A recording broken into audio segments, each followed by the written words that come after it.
Hi, and welcome back to Focal Point AFR Talk. John Dickerson, CBS News, talking about this credibility death spiral. There is another death spiral. That's actually a technical term in the health insurance industry, and that's what we are about to see. We have talked about the fact, and again, what is striking is we have been telling you what you're hearing now from CBS, what you're hearing from CNN, what you're hearing from these pundits like Ezra Klein. We have been telling you this since 2010. This is not a surprise to you. They have just taken 3 years to catch up to where we have been this whole time because we knew these kind of problems existed. We knew this was the way it was going to go down. We knew this whole thing was going to be a disaster. And now it has become so glaringly obvious to everybody, including people on the left, that they're not even trying to deny it anymore. Now they're all about telling Obama he's got to get mad, he's got to fire some people, heads have to roll.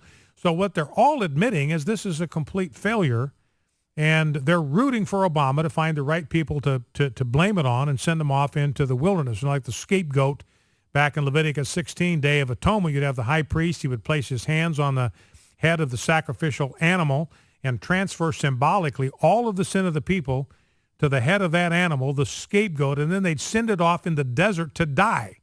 So that's what Obama's fanboys are doing. They're saying, look, you got to find a scapegoat. You got to find somebody to lay all this off on and then send them out in the desert to disappear over the horizon and die out there somewhere in the wilderness. So that's what they are rooting for. 5 million lines of code have to be rewritten to fix this thing. It's just kind of staggering. 888-589-8840. A couple more points, then we'll go to the phones. 888-589-8840. Megan McArdle's got a piece on Bloomberg.com.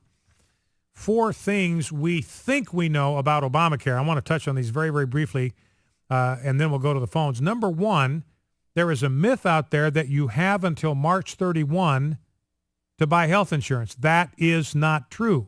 If you haven't purchased your insurance by February 15, you will have to pay the penalty, because in order to be assured, if you're not insured at the end of March, you've got to be insured by March 31st. If you are not, you got to pay the penalty.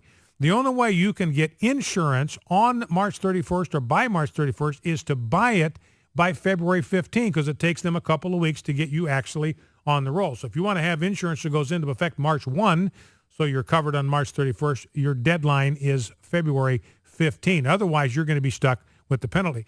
Now, the second myth that is out there is that the penalty for being uninsured is $95. This actually turns out to be flatly not true. It is for the lowest income people, but it's $95 or 1% of your income, whichever is higher. So if you make $75,000 a year, your penalty is going to be $750. That's going to ratchet up from there. And then she made the point I made earlier. If the exchanges don't work, this is the third myth, you can just call the people, get people signed up through the call centers. The problem, though, is they've got to use the same website that you and I can't access. So that does absolutely no good. And Megan McArdle wrote this piece, says she actually called a federal call center in Florida and was told that they can fill out a manual application in PDF format. She told me it takes 3 weeks for that application to be mailed to your house. After you receive it, you check the application to ensure it's accurate and then mail it in. 1 or 2 weeks later, you will be notified of your subsidy eligibility. Then you can actually enroll in a plan, although she couldn't say how that would work. She didn't even know.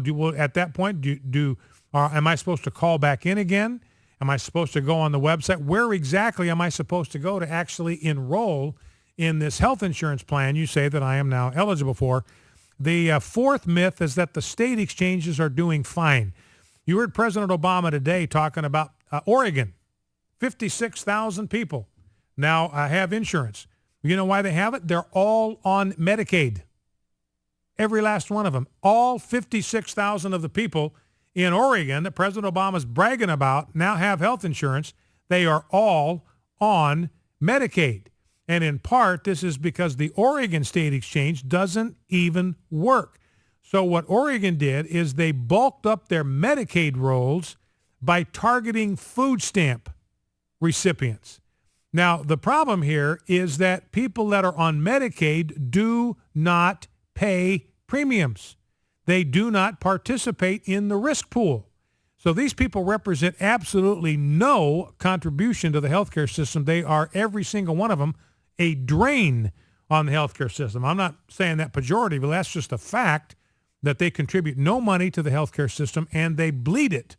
They drain from the healthcare system. So 56,000 people now, the rest of America is going to have to pay for their healthcare, which they didn't have to do as of September 30. Is that going to help the cost of healthcare? Is it going to lower your cost of healthcare or drive it up? I think the answer is obvious. Washington State is supposed to be the biggest success story so far, but it only has 3,000 people actually enrolled. Nearly 90% of enrollees so far are going to Medicaid. So same thing going on in the state of Washington. In California, they've put 600,000 new people on Medicaid. But the actual number of people who have completed applications for the exchanges is about 17,000.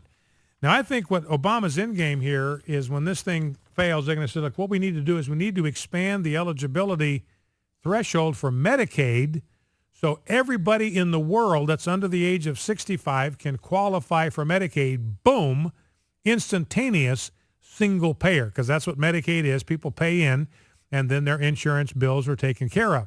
That's how Medicaid works. You don't pay premiums if you're on Medicaid. So that's what President Obama, I think, is aiming for. That's how he's going to suggest as a drastic measure to take care of this crisis, is get everybody on Medicaid, and instantly we'll have single payer. All right, let's go to the phones. Let's go to Axel in Elkins, West Virginia. And by the way, don't forget, if you don't live in a city that's got one of our network stations, you can catch us streaming at afr.net, audio and video, afr.net. We have apps for the iPhone, the iPad, and the Android, so you can listen on the run. We have podcasts. We load video segments up as soon as we can get them up on our website. All right, Axel, Elkins, West Virginia, what's on your mind? Hey, what do you say, Brian? Hey. I'd just like to say, first off, God bless you for what you do, and I appreciate listening to you pretty much every day. Well, thank you, sir. And I'm glad that you're out there to keep people informed. Thank you. What I want to say is, and you'll probably find out where I'm going with this, but on my personal insurance plan, I'm a family of 5, and each one of my children and my wife and I have a $1 million policy, lifetime policy with our insurance company. So over the course of your lifetime, you can accrue $1 million worth of spending toward your health care. That's a cap. And a lot of these health insurance policies right now have that kind of cap on it. It's a way of making insurance affordable. Go ahead. Right, exactly. What I'm saying is, you know, in this circus that we call the United States government, if they're wanting to throw money around like this, $600 and some million on a website, why didn't they just write a check for $1.5 million to $2 million to every registered person on the census in the entire country and put it in a medical sharing thing and say, there's the better place to spend our money and give everybody $1 million to? You know, Axel, that is brilliant, because there's 315 million Americans. Lifetime caps on most health insurance policies is $2 million. And now that's gone away under Obamacare. You can't have caps anymore. That's why the cost of insurance is going through the roof, because if a health insurance knows that their ultimate liability is $1 million, Axel, on you and your family, then they've got some protection at the upper end, and they can afford to write you an affordable insurance policy. If there is no limit, that is, every time you walk out the door, they could be on the hook for who knows how many millions of dollars worth of damages. They've got to jack up the insurance rates for everybody to cover themselves in that case. But, you know, you're right, Axel. Man, that would be the solution right there. Just establish a health savings account for everybody, an HSA, and put $2 million in it for every single American. That's $630 million. Problem solved. Done. Yeah, and you spent less than what you would on one single unworking web page. That would be $4 million less than what it took to set up this website that doesn't work. Man, I'm telling you, Axel, that is absolutely brilliant. So, ladies and gentlemen, I just want you to. This is brilliant. What Axel is suggesting here, as an alternative to this disaster, give everybody in America $2 million. If there's 300 and, well, let's see. That's not right. The math isn't right on that. If you gave everybody $2 million, that would actually be 2 million times 315 million. Again, I'm running into math problems here as I normally do. So that'd be a lot more than that. If you gave everybody $2, gave everybody in America $2, that would be $630 million. So it's going to be multiples of that. So my bad on the math. But I like the idea. Give people a health savings account. Take the money you put in this boondoggle of a program, just put it in some kind of health savings, whatever that amount is. It might be 20,000, it might be 50,000, it might be 100,000, but put it in a health savings account, and there they've got some protection. Right. Well, I mean, I wasn't trying to say that the math was the point there. It was just if they're going to that was my bad. I was off running on that. It's just, put the money where it's actually going to do some good instead of just throwing it away like that, Yeah. All right. Listen, I appreciate the call, Axel. Very interesting idea, and my faulty math turned it into a brilliant idea, but it is still a very, very good idea. All right, let's go to Ricky, Baton Rouge, Louisiana. Ricky, welcome. What's on your mind? Thanks, Brian. I'd just like to make a comment. I know how we could take all the liberal Democrats and turn them into solid Republican, Christian, conservative voters. I've been to a hospital in Russia 20 years ago with a mission group, and I went to a hospital in Cuba about 15 years ago, of course, illegally, but back then he wasn't supposed to go there, but I went anyhow. I went to a hospital in Cuba, and remember what Dr. Ben Carlson said at the Values Voters meeting? If you want to make a country communist, the first thing you do is socialize in medicine, and then everything else falls into place for communism to take over. Yeah. In Russia, I went to a terminal cancer hospital. You know what the sole medical provision was for the people that were dying of cancer? In other words, this was a terminal cancer hospital. What's that? Okay, this is what they get. This is what they offered if you was dying of cancer. They offered you a bed to die in. That was it. No medicine whatsoever, not even an aspirin to leave it you paid, just a bed to die in. Cuba was slightly better. They offered you aspirin, even if you was having major surgery, the biggest painkiller they can give you was aspirin.